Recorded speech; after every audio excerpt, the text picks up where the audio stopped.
So you said the fun part is doing something different every day, so Yes. are you satisfied with the way that the partnership works between you and your son? Yeah, nothing's ever perfect, but the thing about what I like about my son, he never asks me what I'm doing every day. He always says, Dad, can you do this? You know, like Wednesday, can you meet with me Wednesday? Are you busy? I said, sure, I can, you know, the house is our priority. Absolutely, I'll switch things around. Like, for instance, today, I work with my friend Terry. I was a laborer. We had to dig up these pipes and cut some of them off, and he ran the machine, and I got in the hole, and I shoveled around the pipe. Tomorrow, I'm going to meet with my friend Richie. He wants me to do a septic system in Middleborough, and a few other things, maybe put a water line in. Tomorrow night, I'm meeting with Tripp.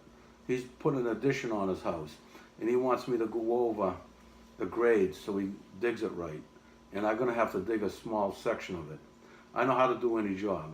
At my age, I can do any job. So people will call me, and they'll ask me, like my cousin Johnny had me look at a job in Westwood that someone's building a house.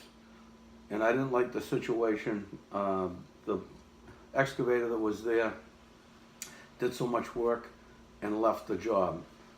I think he underbid the job and didn't want to finish it. So it's one of those very difficult jobs, and I went over with Johnny why I think he shouldn't do the job, and he agreed with me. It's a really time-consuming job, and I don't think the people is going to want to pay what the job is worth. So that's why I told him to walk away. And in doing so, I think the people are going to call him back desperate to get him because he's going to have a hard time finding them to do the job. I know how to do it. But I'm not going to go in there and tell the people on the beginning that we can do the job because you're not going to get what the job is worth. By being evasive and having them call us back and saying, we're desperate, can you do the job? That puts you in a better position to get what the job is worth. So part of the problem with excavation is it's not cut and dry. Once the foundation's in, the costs are pretty cut and dry. What the wood costs, the windows cost, what it costs to frame the house, what the different subs are. It's pretty cut and dry. It's so much a square foot. The house is 2,500 square feet. It should cost you anywhere from $100 to $125 a square foot to put that house up, depending upon the materials and how extravagant your tastes are. Anyways, it could even be more than that, but that's pretty well you can define that, all right? But the excavation part of any foundation is questionable how much it's going to cost you because every ground is different. A sandy material is cheaper to operate in. Clay is difficult to operate in because when it gets wet, it gets slippery, muddy. It's bad condition, so you got to probably use stone to harden it up. Ledge, you got to blast, and it's very expensive to work on a lot that's got ledge. So the excavation part, or it might be a low lot and you have to buy fill. Or you might have a lot that's too high and you got to remove it. So the excavation it can be very expensive. And you got to look at the lot, and you have to know about excavation to be able to tell how much something's going to cost to do. Well, not everybody's good at it. And I think this guy, what he told me with the prices he gave, he did it too cheap. And the proof is he figured out he did it too cheap, so he didn't want to come back and finish the job. So, but the problem there is they got these set of prices that are wrong. Yeah, they also have a guy who won't finish the job. So you can't put yourself, oh yeah, I'll go do it and just jump in. They're not going to want to pay you what it's worth, and you're not going to make any money, and you're going to be tied up there because it's one of these jobs that's going to require a lot of time. And the other problem we're running up against is the weather. It's been raining so much lately. The job like that, the kind of ground it was, we had to dig down with the septic system right up against the road, down 8 to 12 feet. That is a dangerous situation when everything goes right. But with these rainstorms we've been getting, I don't want no part of it. You're gonna have serious trouble there. So it's not an easy job to do. I know how to do it though. I wouldn't know how to do that job. So your friend that asked you to look at it, was he asking you to look at it so for you to do the job or Well, he's got the equipment, so he'll have me come in and use his and I'll equipment? say the septic system's $30,000. After you pay for the parts, we'll split whatever profit there is. He'll give me half, and I'll take half. He'll take half. So I'll do all right. But he needs my expertise on how to put the Right. system in. So it's you were talking earlier that the house with your son, it's almost finished. It sounds like it's It's almost finished. finished. The painters are in there. Like I'll meet with the painters. Like Fridays, I'll go bring them a check. They're characters. I've known these guys forever. They're good guys. They do a nice job. Two half brothers. They've been painting.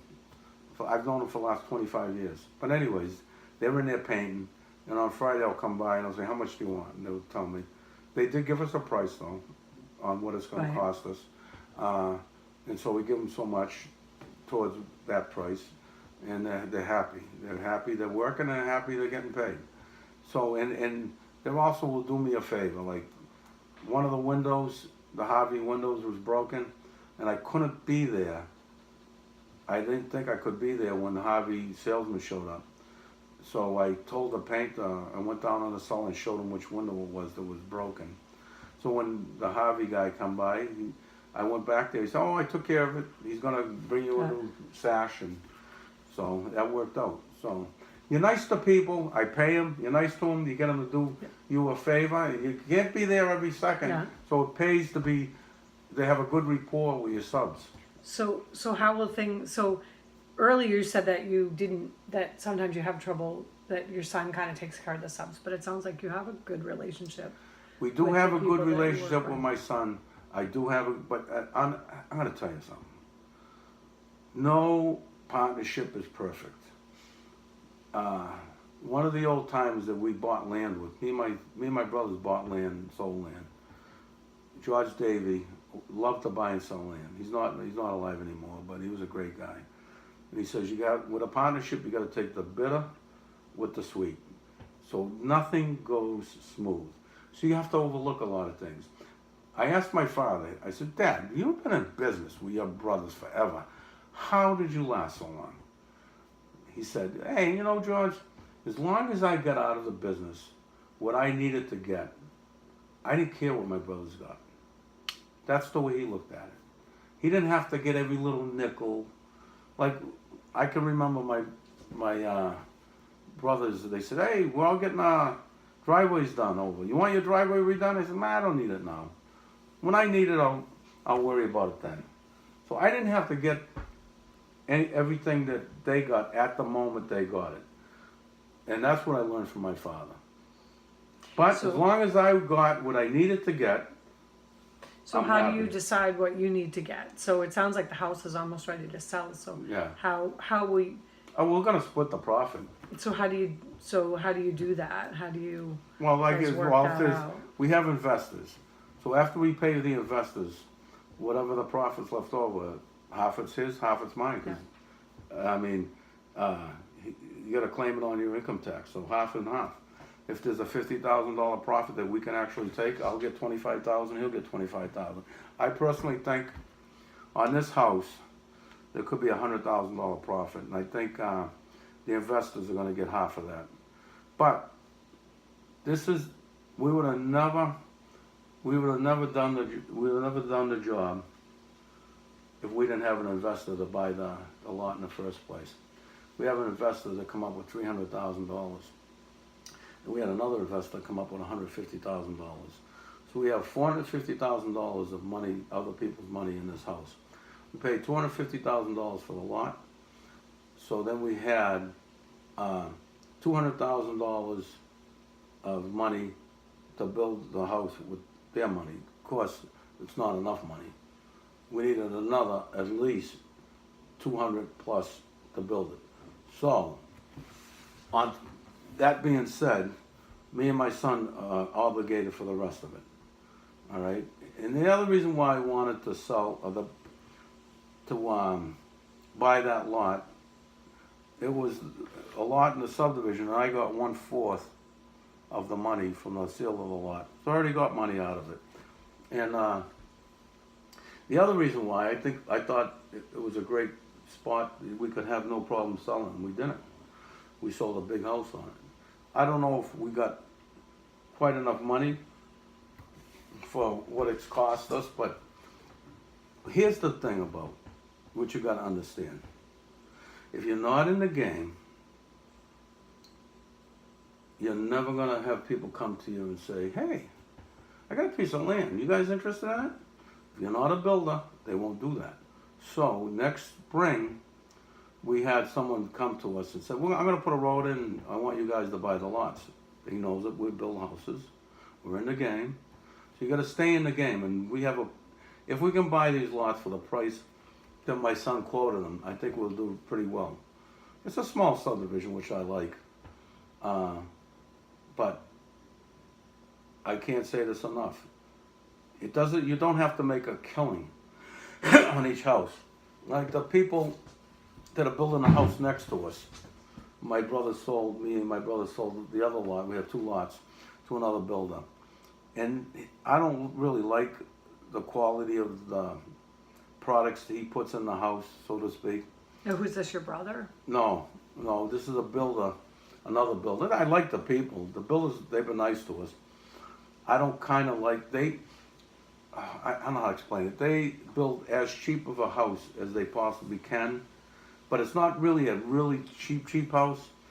But we put more in our house, and I think we're more attentive to the needs of the people after they move in. If there's a problem, we send someone there right away to fix it. And I think that those builders are a little slacking on that, and they're getting sued for $80,000, and it has stopped them finishing the house so far. So I mean, and I think one of the problems was that they weren't as attentive. One of the houses they sold, they weren't as attentive as I think they should have been in going back and fixing any small problem that the person thought he might have.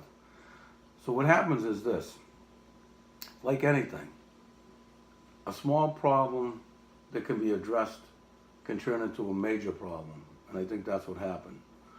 So then they hired a lawyer, and then probably hired a home inspector, and they went through the house, and they ripped it apart, and they come up with $80,000 in so-called repairs that he wants done.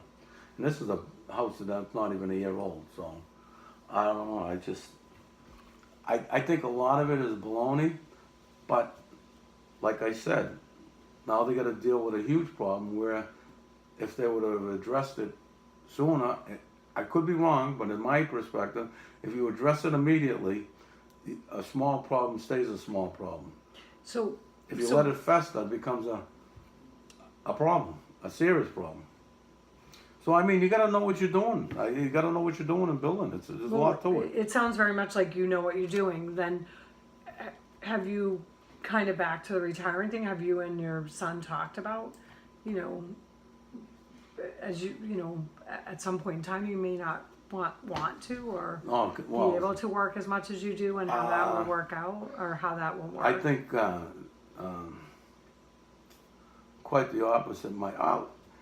On some things, I mean, like he'll say, on this landscape job, we're going to get you some help. If you need some help, and we're going to get you some help to go. He's going to go over what the guy wants us to do. Then he's going to he told me already, he said, don't worry, you need some help, get some help. So, I mean, I used to do most of it, I still do most of it myself. I pour concrete stoops, I mix the cement myself. I mean, I know how to do small. So when you do those jobs, do you kind of, do you get paid for your services? No. Above and beyond being an investor in the property? No, that's where it's kind of, I don't know how to explain it. On that part, I don't mind. When I do those small jobs, I'm there every day, because I'll get my gas for nothing. The business will pay for it. I get my health care paid for, and if I do a small job and someone pays me directly, I'll keep that. So there are ways that I can funnel the money to myself. But so, for example, if you put the septic tank in that house, do you? Sometimes, like if I do a job and if I need the money, I'll keep the money. I'll keep all of it. If I do a side job in the septic system and I got bills to pay, I'll keep it. But right now, all this work I'm doing is going in my business paying for this house. And it's good for him, it's good for me too, because I don't have to put any money in the business. I'm making money, and it's going into business, and we're paying the painter. I don't care if they're paying it out of the money I brought in to the business. It doesn't matter, because I'll just end up having to put money in to finish it, to finish the house anyways. So if I can go do a job and make money, I mean, part of it is money, I'll run the equipment, part of it is the money that he went along with. See, the other thing about my son, if I really want to buy something, he goes right along with it. Well, a lot of investors give you a hard time. A lot of partners will give you a hard time. So have you guys can you think of a time where you guys might have disagreed on something to buy or how to do something? How you guys Well, worked that like out? he wanted to build a house down in Wareham. Yeah. And it was, in his mind, it was a good deal. In my mind, it was